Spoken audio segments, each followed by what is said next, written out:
The massive doors of the Galactic Council chambers slid open with their usual hiss. Representatives from 47 different species filed into their assigned seats, their various forms creating a colorful display across the curved amphitheater. Some walked on legs, others floated, and a few rolled into position on mechanical supports. Chairman Zefkar adjusted his ceremonial robes and looked out over the assembly. His 4 eyes scanned the familiar arrangement of delegates, but something felt wrong. The Vrexian leader's gaze stopped at a particular section near the front of the chamber. The human delegation seats sat empty. "Where are the Terrans?" asked Counselor Yuthara, her tentacles twitching with nervous energy. The Veshan diplomat had worked closely with the human representatives for over a decade. Zefkar waved one of his massive arms dismissively, probably dealing with another one of their moral crusades. You know how they are, always finding problems where none exist. The other delegates murmured agreement. The humans had a reputation for being difficult. They asked too many questions about military actions. They insisted on investigating every complaint about civilian casualties. They demanded evidence before approving any military aid to member worlds.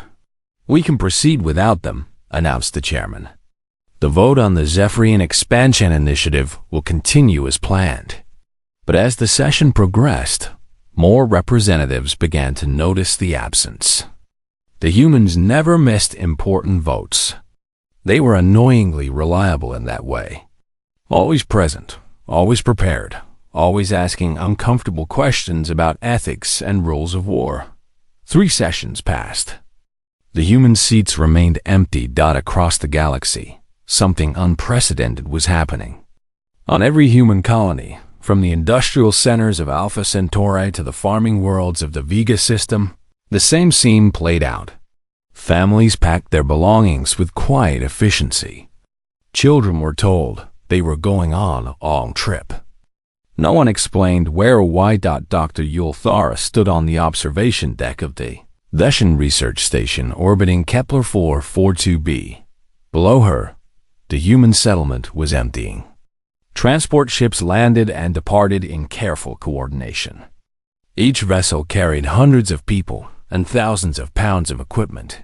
Her longtime research partner, Dr. Sarah Chun, walked up beside her. The human woman's face showed strain that Yulthar had never seen before. "Sarah, what is happening? Where is everyone going?" Yulthar's translator rendered her emotional distress clearly. Sarah was quiet for a long moment. She watched another transport lift off from the colony below. "We're leaving, yo. All of us. But why? The research here is going so well. We're close to a breakthrough with the cancer treatment." "I know." Sarah's voice was barely a whisper. "I'm sorry we couldn't finish it together." Yulthara felt panic rising in her chest. "This makes no sense. Humans don't abandon projects. You never give up. It's one of your most annoying traits." A sad smile crossed Sarah's face. "We're not giving up. We're preparing." "Preparing for what?" But Sarah was already walking away. She stopped at the airlock door and turned back. "Y'all, I want you to know that working with you has been one of the greatest honors of my life. Your people have so much potential. I hope you'll remember that in the coming years." "Sarah, you're scaring me. What's going to happen?" The human scientist's eyes were filled with tears. "The universe is about to remember why we volunteered to be its guardians. We're sorry we failed you." The airlock sealed behind her, leaving Yulthara alone on the observation deck. Similar scenes played out across human space. On military bases, human officers quietly transferred command to local forces. They left detailed operational manuals and weapons caches, but took all their advanced technology. Every piece of equipment they had developed themselves disappeared into their cargo holds. The evacuation was so organized that many alien governments didn't notice at first. Human administrators simply stopped showing up for work. Human merchants closed their shops. Human teachers didn't return to their classrooms, but they caused no trouble, damaged no property, and left no angry messages. They simply vanished. Admiral Korath of the Altarian Defense Force watched the last human naval vessel leave Altarian space. The humans had maintained a patrol presence in the sector for 30 years, helping to keep pirate attacks to minimum levels. Now the ships were gone. Should we follow them? Asked his aide. Where would we follow them to? Korath replied. They're not heading to any known human system. Their flight path takes them toward the galactic rim. Why would they go there? There's nothing out there but empty space. Admiral Korath had no answer. On the frontier worlds, the evacuation was most noticeable. Human colonies had often been the only source of medical care, education, or technical support for entire sectors. Now that infrastructure was being carefully dismantled and packed away, Governor Telthax of the Rigel colony received a formal message from the human administrators. They were transferring all civil authority to local governments and departing within the week. The message included detailed instructions for maintaining the water, purification systems, and power. Grids the humans had built. What it didn't include was any explanation for why they were leaving. The strangest part was the children. Every human child, from infants to teenagers, was being evacuated. No exceptions. Even children who had been born on alien worlds and had never seen Earth were being taken away. This detail troubled many alien observers more than anything else. Humans were known for their fierce protection of their young. If they were taking all their children away, they must believe something terrible was coming. But what could threaten the entire galaxy? Back on the research station, Dr. Yulthara found a datapad on her desk. Sarah had left it for her. Most of the files were encrypted, but one folder was accessible. It contained their joint research on cancer treatments, but also something else. Hidden within the medical files were astronomical charts, star maps showing movement patterns in the void between galaxies. Something massive was moving toward their galaxy, and the humans had been tracking it for years. The final file contained a personal message from Sarah. "You'll use the medical research to help our people. But please, look at the star charts. We tried to warn the Council, but they wouldn't listen. Maybe you can make them understand. The children had to be protected. That was always our first priority. I hope someday you'll forgive us for leaving you behind." As Yulthara studied the astronomical data, a chill ran through her entire body. The humans hadn't been abandoning their responsibilities. They had been preparing for something that was already on its way. 6 months had passed since the humans disappeared. The galaxy was learning to function without them. Though not everyone was happy with the changes. Emperor Vashtar of the Zephyrian Empire stood before his war council, his scaled hands gripping the edge of a tactical display. The holographic map showed the border between Zephyrian and Altarian space, where his armies had been gathering for weeks. "The human observers are gone," he announced to his generals. "Their patrol ships no longer police our borders. Their diplomatic missions have been abandoned. Now we can finally deal with the Altarian threat properly." General Kethfer, an older Zephyrian with battle scars across his face, shifted uncomfortably. "My lord, the humans always insisted that the Altarians pose no real threat to us. Their military forces are primarily defensive." "The humans were weak," Vashtar snarled. "They infected our thinking with their ridiculous concepts about proportional response and civilian protection. A true warrior strikes first and strikes hard." The Emperor's fingers stabbed at several Altarian civilian centers on the map. "We will launch a preemptive attack. Gas weapons should clear out these population centers quickly. Then we can claim their resource worlds without resistance." General Kethfer's eyes widened. "Sir, nerve gas against civilians? The Geneva Conventions that the humans helped establish specifically prohibit The humans are gone. Vashtar roared. Their laws died with their departure. We are Zephyrians. We follow Zephyrian law. 3 days later, the attack began. Zephyrian warships dropped canisters of Zelfec nerve gas over 5 Altarian cities. The gas was designed to kill quickly, but leave infrastructure intact.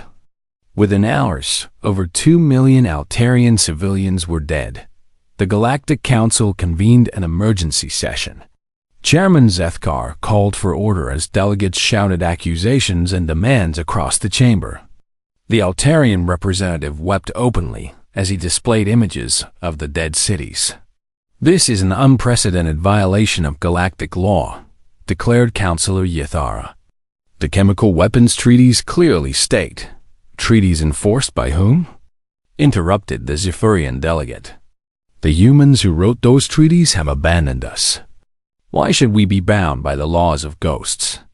Zethkar pounded his gavel repeatedly. The council condemns these attacks and demands immediate reparations. Or what? The Zephyrian representative stood up boldly. Will you send strongly worded letters? Will you impose trade sanctions? Who will enforce your judgment when my emperor refuses to comply? A terrible silence fell over the chamber. For decades, everyone had understood that human ships would appear to enforce council decisions. Human marines would arrest war criminals. Human fleets would blockade aggressive nations. But the humans were gone. The Zephyrian delegate smiled coldly. I thought so. The age of human interference is over. Now the strong will rule, as nature intended. As news of the Zephyrian attack spread, other aggressive species began making their own plans. The Krex hegemony announced they were annexing 3 neutral worlds that had been under human protection. The Bloodscale pirates launched raids against merchant convoys that had previously been safe under human patrol. Admiral Koreth received the distress calls in his command center. 17 merchant ships had been attacked in the past week alone. The pirates were using new tactics, targeting medical transports and food convoys that carried supplies to refugee worlds. Sir, the merchant captain on Channel 7 is requesting immediate assistance, reported his communications officer. The pirates have taken their medical cargo and are threatening to execute the crew. Koreth stared at the tactical display. His ships were already spread thin, trying to cover territories that human patrols had previously protected. How long until our nearest vessel can reach them? 4 hours, sir. The crew will be dead in 1 hour. The pirates know we can't reach them in time. This was the calculation the pirates had made. Without human ships providing rapid response coverage, vast areas of space had become lawless zones. The carefully maintained peace that had lasted for decades was crumbling. Dr. Yulthar worked frantically in her laboratory, trying to understand the data Sarah had left behind. The star charts were complex, but she was beginning to see patterns. Something was definitely moving toward their galaxy from the void between star systems. Her research was interrupted by an emergency broadcast from the Veshan government. 3 Veshan research colonies had gone silent in the past month. When rescue ships arrived, they found the stations completely abandoned. No signs of struggle, no distress signals, just empty facilities with all the researchers missing. It's like they just vanished, reported Captain Hellface from the rescue vessel. But there's something else. The local wildlife has gone crazy. Peaceful herbivores are attacking anything that moves. Predators that usually avoid settlements are gathering in large packs. Yulthara felt ice in her veins. According to Sarah's notes, animal behavior changes were one of the first warning signs mentioned in the ancient texts the humans had discovered. She opened a secure communication channel to her government. I need to speak with the Science Ministry immediately. I have information about why the humans left. The response came back within hours. Dr. Yulthara, the ministry is too busy dealing with the refugee crisis to investigate conspiracy theories about human motivations. This isn't a conspiracy theory. I have data showing the humans abandoned us, Doctor. That's all we need to know. Focus on your medical research instead of chasing mysteries. The communication channel closed, leaving Yulthara alone with her growing fear. Meanwhile, reports continued to flood in from across the galaxy. Entire systems were reporting equipment failures and communication blackouts. Trade routes that had been stable for centuries were becoming dangerous as pirate activity increased by 300%. The Altarian Defense Force, still reeling from the Zephyrian gas attack, issued a desperate plea for assistance. We need medical supplies for the survivors and protection for our remaining cities. The humans always responded to requests for humanitarian aid. Will no one take their place? But every species was dealing with their own problems. Without human coordination, the various galactic governments couldn't organize effective responses to crises. They had grown dependent on human logistics, human medicine, and human peacekeeping. Governor Talthax of Rigel Colony sent an urgent message to the Galactic Council. Our situation is becoming critical. Without human technical support, our power grid is failing. Without human medical supplies, disease is spreading among the refugees. Without human patrol ships, pirates attack our supply convoys daily. How long can this continue? The answer came not from the Council, but from Dr. Yulthara's private research. Hidden in Sarah's files, she found a fragment of an ancient transmission. The message was millions of years old, translated by human xenorchaeologists from ruins on dead worlds. When the Watchers depart, the harvest begins. Every civilization believes they are the first to reach for the stars. None realize they are simply crops, growing in a carefully tended garden, waiting for the reapers to return. Yulthara's hand shook as she read the translation.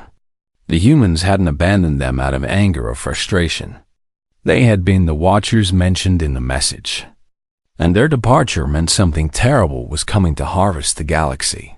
She looked out her laboratory window at the stars, wondering if any of them had already gone dark while she wasn't watching. Dr. Kethmorrow brushed ancient dust from the stone tablets with careful precision. The xenorchaeologist had spent 3 months excavating the ruins on KX-739, a dead world at the edge of the galaxy. What he was finding challenged everything he thought he knew about galactic history. The ruins were old, older than any civilization in the Council records. The quantum dating showed they were at least 4 million years ancient, built by a species that had died out before the galaxy's current powers had even evolved intelligence. But that wasn't the disturbing part. The disturbing part was what the ruins depicted. Keth Morrell activated his translation matrix and began recording his findings. Personal log, day 94. The pictographs are becoming clearer as I clean them. The story they tell is troubling. The wall before him showed carved images of a galaxy full of life. Hundreds of species reaching toward the stars, building cities, creating art and music and literature. A golden age of peace and prosperity. Then came the next panel. Dark shapes emerged from the void between galaxies. Massive forms that seemed to be part machine, part living creature. They moved through space without ships, folding reality around themselves to travel impossible distances. The entities appeared to harvest entire civilizations, Kethmorrow recorded. They don't just destroy, they consume. Technology, biology, culture, everything is absorbed and incorporated into their forms. The third panel showed the aftermath. Empty worlds orbiting dead stars. The galaxy stripped of all advanced life, waiting for evolution to begin again. But the fourth panel was different. It showed small groups of survivors from the harvest, teaching younger species about the coming danger, passing down knowledge, preparing defenses, training guardians to watch for the signs of the next cycle. Kethmoral's hands trembled as he translated the ancient text beneath the images. "We have failed our watch. The Devourers return in the time of our descendants. We leave this warning for those who will come after. Teach the young races to be vigilant. Train them to be guardians. When they depart, know that the harvest approaches." The final panel showed a promise. One species would be chosen in each cycle to serve as watchers. They would be given knowledge and purpose. They would monitor, prepare, and protect. And when the time came, they would gather the worthy and flee to safety, leaving the proud and foolish to face their fate. Kethmoral sat back on his heels, staring at the ancient warning. The humans. The humans had been the watchers for this cycle. His communication equipment crackled to life. Static-filled reports were coming in from observation posts across the galaxy. Deep space monitors were detecting gravitational anomalies in the void between galaxies. Things that shouldn't exist were moving in the darkness. "All stations, this is Deep Space Monitor 7, came a panicked voice through the static. "I'm reading massive gravitational disturbances in Sector 449. Whatever's causing them. It's bigger than a star system." Kethmoral transmitted his findings immediately to the Galactic Council, but received an automated response. The Council is currently dealing with multiple humanitarian crises and cannot review archaeological reports at this time. Meanwhile, across the galaxy, the situation continued to deteriorate. The Zephyrian Empire had moved beyond their initial attack on the Altarians. Emperor Vashtar declared a holy war of expansion and began systematically conquering neighboring systems. Without human intervention, 3 peaceful species had already been enslaved. Pirate fleets grew bolder by the day. The Bloodscale Raiders had captured an entire trade network, demanding tribute from any ship that wanted to pass through what had previously been the safest shipping lanes in the galaxy. But worse than the war and piracy were the disappearances. Entire colonies were going silent without explanation. Not destroyed, simply empty.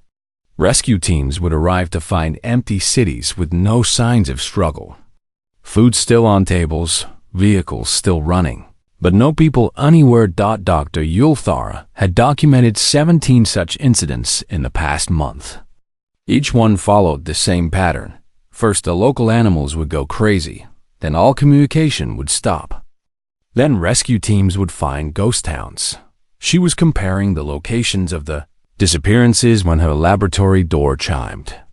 A Theshan military officer entered, his uniform bearing the insignia of Deep Space Command.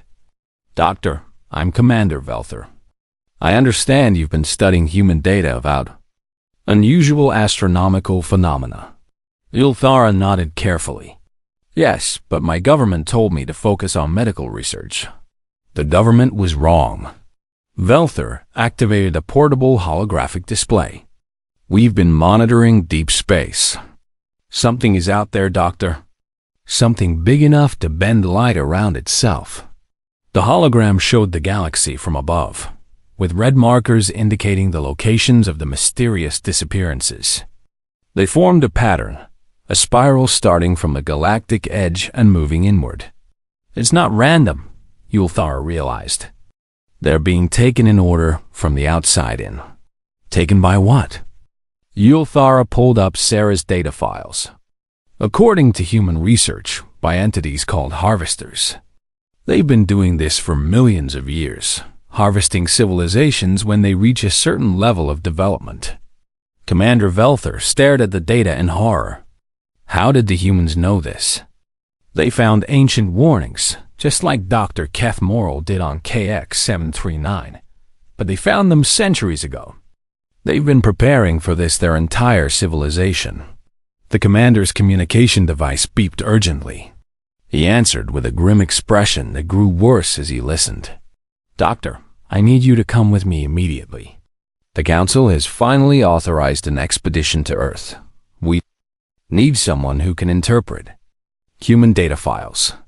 The journey to Earth took 2 weeks through the abandoned jump gates that humans had maintained for centuries. The gates still worked perfectly, but they felt like traveling through a graveyard. Earth looked exactly as the humans had left it. The cities were intact but empty, with automated systems still maintaining basic functions. Parks were overgrown, but not destroyed. It was as if millions of people had simply stepped outside for a walk and never returned. The expedition team found what they were looking for at the Arecibo Memorial Observatory, a massive installation on the dark side of the moon. The facility was still operational. Its enormous array of sensors pointed toward the void between galaxies. Dr. Yulthara accessed the final logs with Sarah's authorization codes. The last entry, recorded by Dr. Marcus Webb 3 days before the evacuation, contained only 18 words. They're coming. Estimated arrival in 2 years. May God forgive us for leaving you unprepared. The children had to be saved. Attached to the log were detailed sensor readings showing the approach of objects that defied conventional physics. Ships, if they could be called ships, that moved faster than light, without using any known technology. The final file contained coordinates for a location beyond the galactic rim, labeled New Eden Project. The humans hadn't fled randomly. They had a destination, a plan, a purpose. Commander Velthor stood next to her as they reviewed the data. Doctor, how long do we have? Yulthara calculated the movement patterns against the current date. Her answer came out as a whisper. 6 months. Maybe less. Outside the observatory, Earth's automated systems continued their lonely vigil. The planet waited in silence, a monument to a species that had tried to save the galaxy and been ignored. Soon, Yulthara realized Earth would be all that remained of billions of years of galactic civilization. Unless someone could convince the feuding species to stop fighting each other and start preparing for the real enemy. The enemy that was already much closer than anyone imagined. The first harvester ship emerged from the void like a nightmare made real. Admiral Karth watched in horror from the bridge of his flagship as sensors struggled to make sense of what they were detecting. The entity was massive, larger than the moon that orbited his homeworld. Its hull seemed to be made of metal and bone fused together, with organic growths that pulsed with sickly light. Sir, it's not using any drive system we can identify, reported his sensor operator, voice shaking. It's just folding space around itself, moving by bending reality. All ships, attack formation.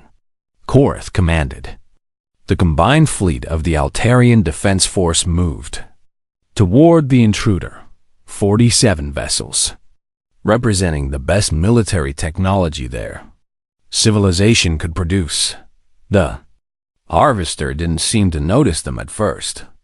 It was busy with something else. Massive tendrils extended from its hull toward the nearby mining colony on Altai 7. But these weren't weapons. They were feeding tubes. As the horrified fleet watched, the tendrils penetrated the colony's protective dome. Instead of air rushing out, something rushed in.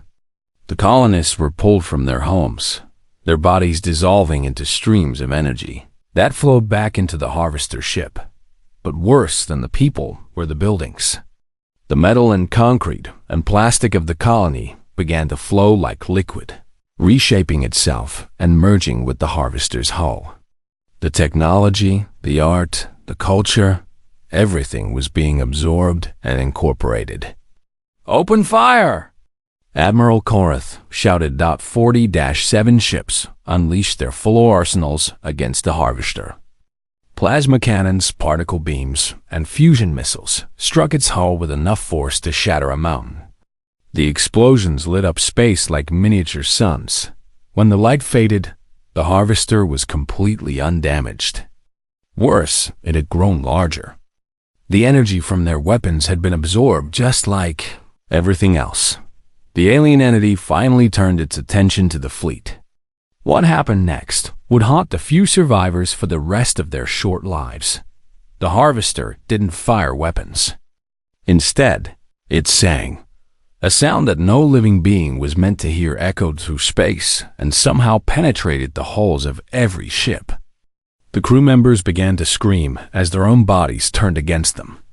Their technology started to reshape itself, becoming part of something else. Admiral Korath felt his uniform melting into his skin as his ship was consumed around him. His last coherent thought was a desperate wish that someone would warn the rest of the galaxy about what was coming. But warning the galaxy had become impossible. The Galactic Council chambers were in chaos. Representatives shouted accusations at each other, while Emperor Vashtar's holographic image laughed from the main display screen. "You fools still don't understand," the Zephyrian ruler declared. "I have 15 systems under my control now. My armies grow stronger with each conquest. Soon I will rule this entire sector." Chairman Zethkar pounded his gavel uselessly. "The Council demands that you cease these aggressive actions immediately." "The Council can demand whatever it wishes," Vashtar replied. "Who will enforce your demands? The humans who ran away like cowards?" What none of them knew was that Vashtar's empire had already been consumed. The being speaking to them was no longer truly Zephyrian. The harvesters had taken the Emperor's form and knowledge, using his identity to keep the other species fighting among themselves. Dr. Yulthara sat in her laboratory, frantically trying to decode more of the human data files. She had managed to access Sarah's emergency protocols, and what she found terrified her. The files contained detailed tactical assessments of every major galactic power. The humans had studied each species' military capabilities, political structures, and psychological weaknesses, not to conquer them, but to understand how they would react when the harvesters arrived. The assessments were brutally accurate. Zephyrian Empire will immediately launch aggressive expansion when human oversight is removed. High probability of civil wars, weakening military response capability. Altarian Defense Force, well-trained but dependent on human logistical support, will attempt direct confrontation with harvesters and be eliminated within first contact. Deshan Science Council will prioritize research over military preparation, will understand the threat too late to mount effective resistance.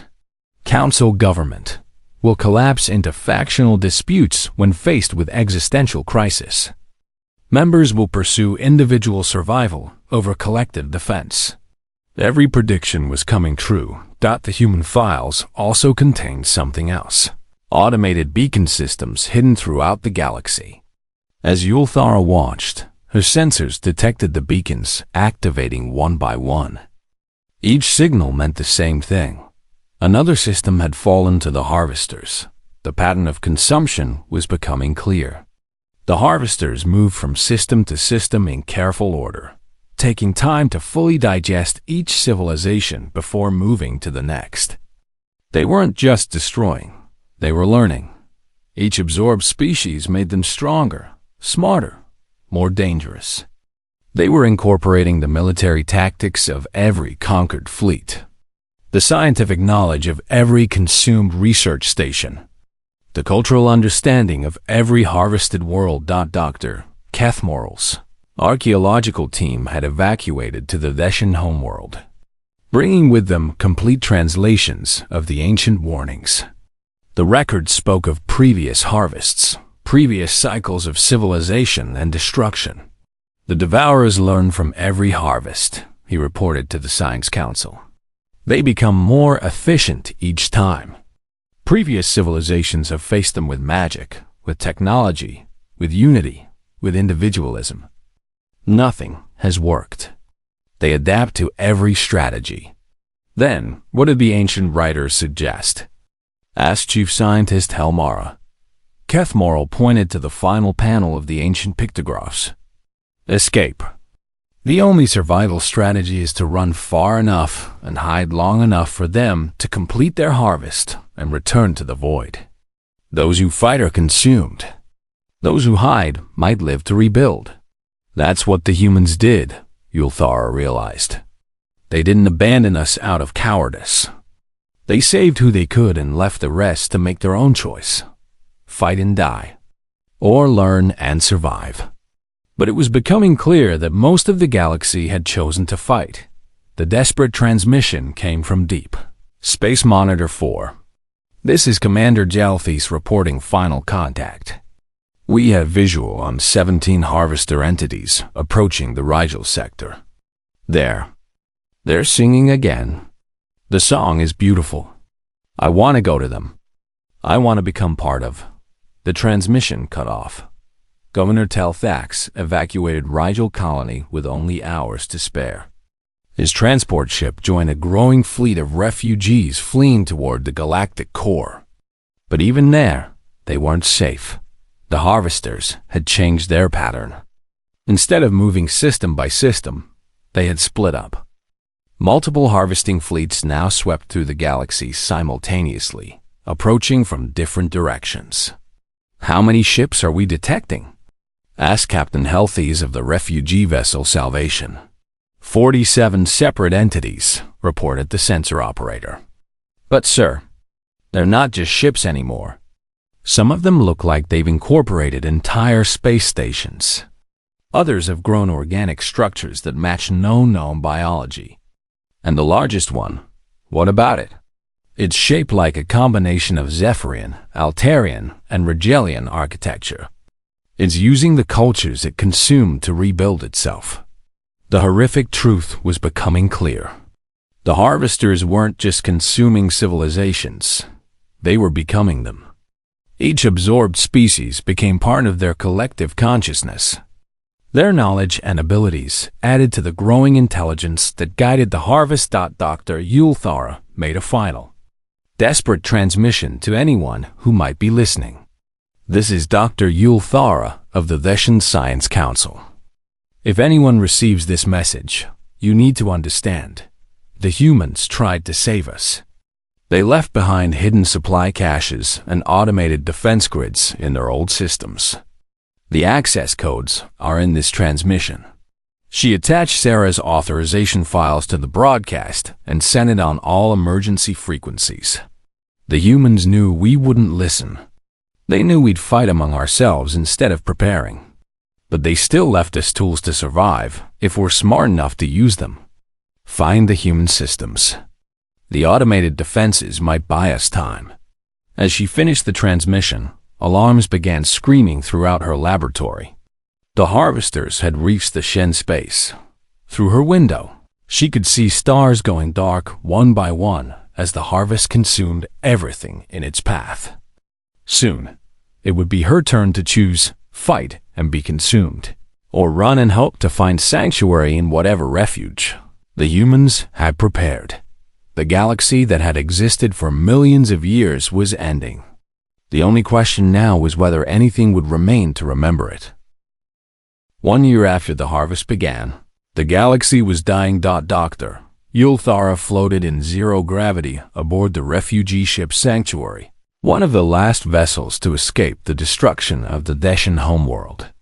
Around her, representatives of 17 different species worked desperately to maintain life support systems that were never designed for such a diverse population. 3/4 of council space was gone.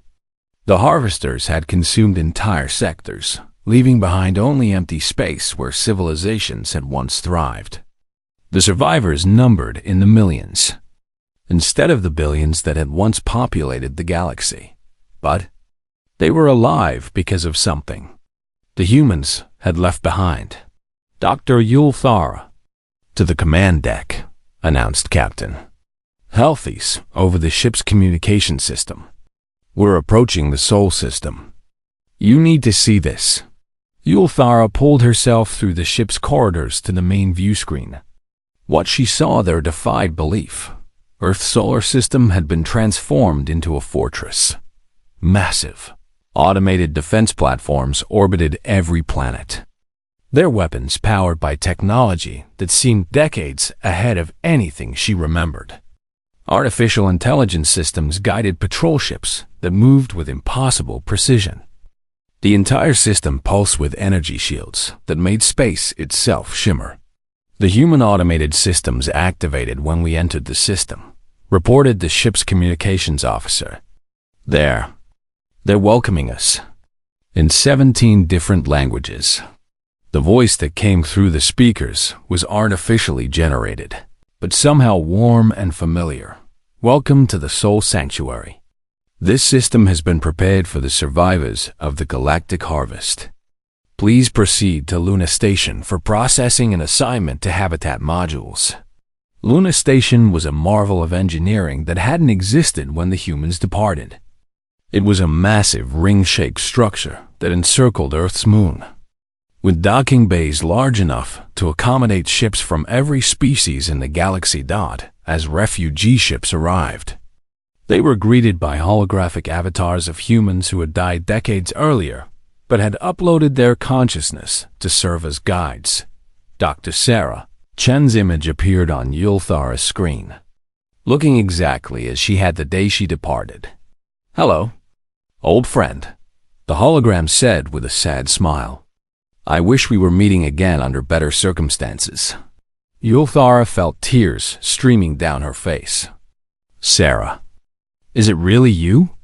"In a way. I'm a copy of Dr. Chun's memories and personality, created to help guide survivors through the sanctuary protocols. The real Sarah is elsewhere, preparing for what comes next."